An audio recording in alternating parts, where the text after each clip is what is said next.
Welcome to the Fearful Fright series, where we will be reading with our favorite green ghoul, Grimmer. Now sit back and enjoy this twisted tale.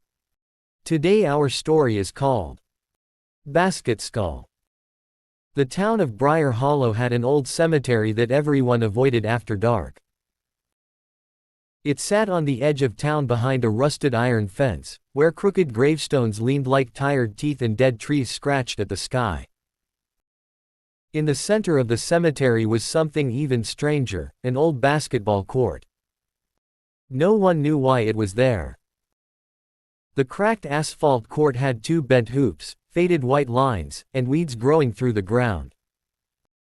Graves surrounded it on all sides, some so close they nearly touched the sidelines.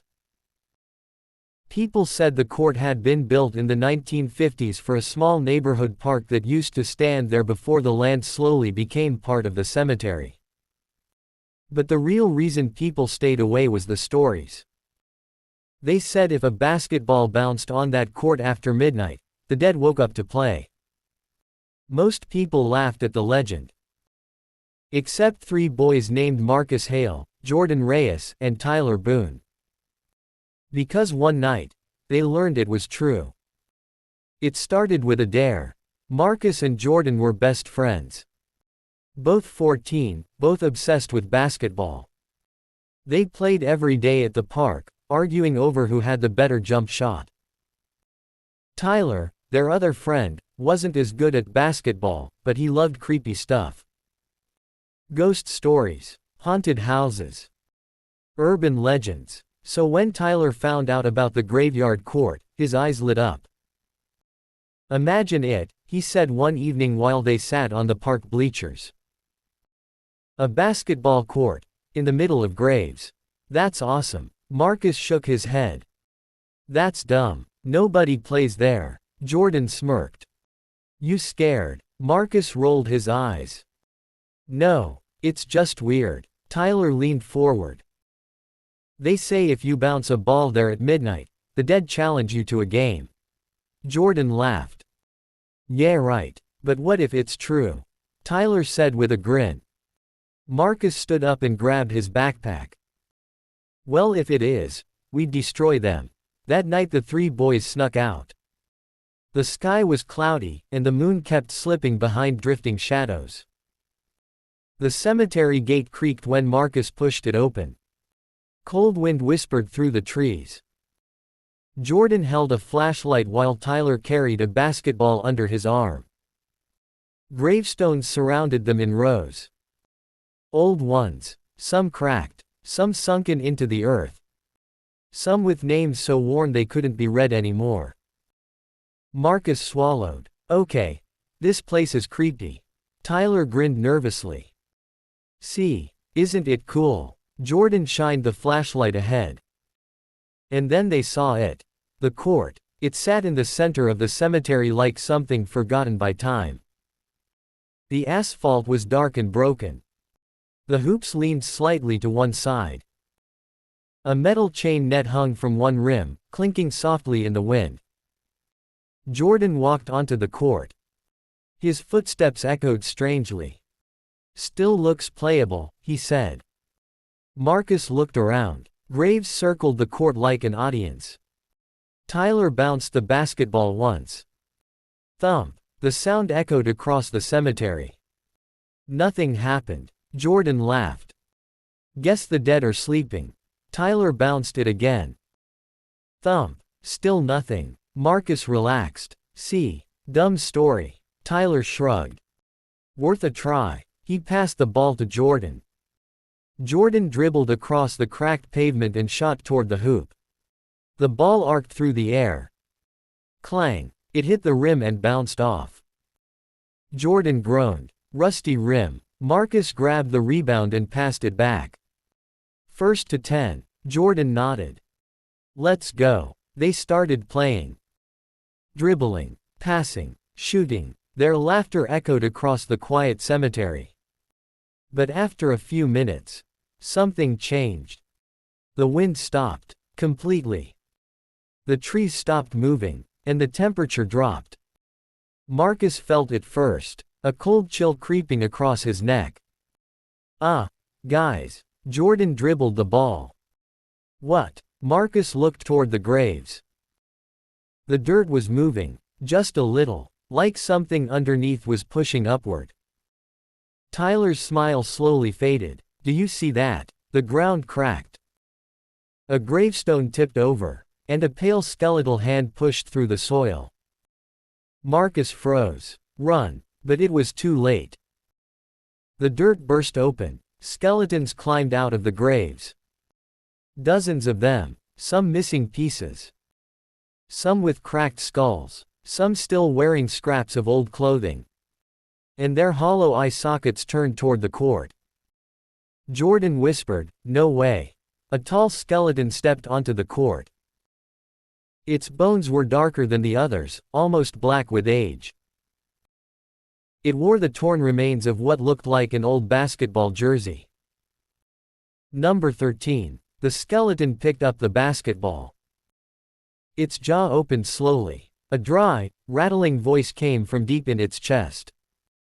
Game time. Marcus grabbed Jordan's arm.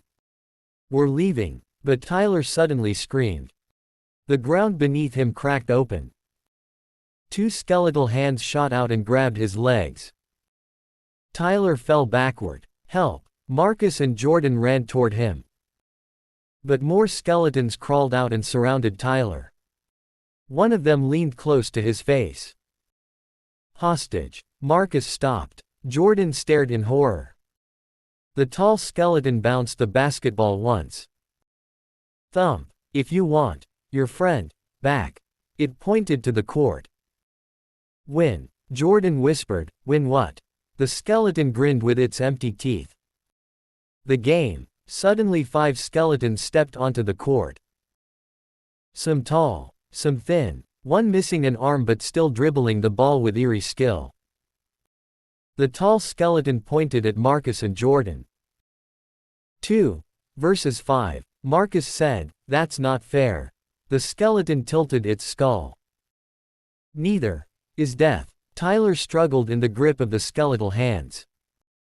Guys, please. Jordan clenched his fists. Marcus looked at him. They both knew. There was only one way. Jordan stepped forward. We'll play. The skeleton tossed them the ball. First, to 21. Marcus whispered, "We're dead." Jordan shook his head. Not if we win. The skeleton clapped its bony hands. Begin. Marcus started with the ball. He dribbled carefully across the cracked pavement. The skeletons moved strangely. Jerky, but fast. One lunged toward him. Marcus spun past it. Jordan ran toward the hoop.